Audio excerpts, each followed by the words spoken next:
Frederick Douglass was a prominent African-American abolitionist, social reformer, and statesman who lived during the 19th century.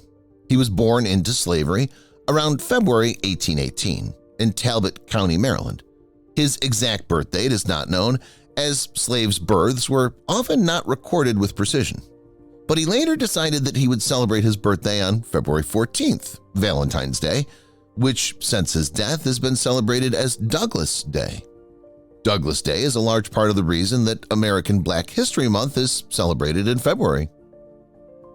Douglass was born as Frederick Augustus Washington Bailey, and he grew up in harsh conditions, experiencing the brutality of slavery from an early age.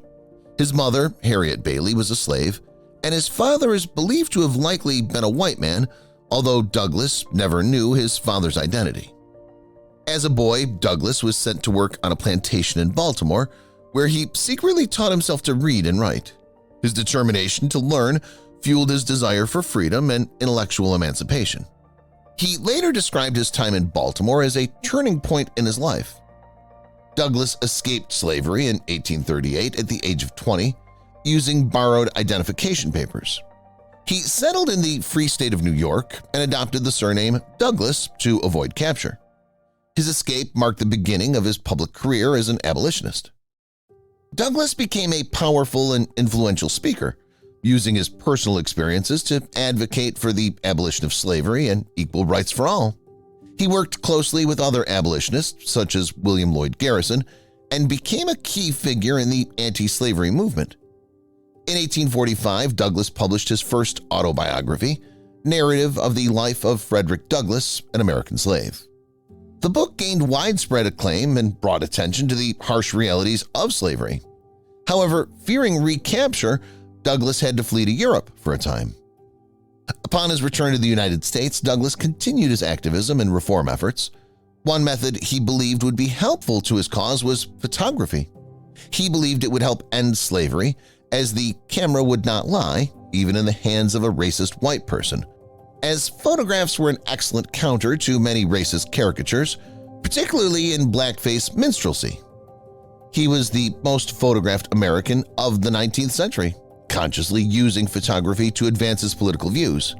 He never smiled, specifically so as to not play into the racist caricature of a happy enslaved person. He tended to look directly into the camera and confront the viewer with a stern look.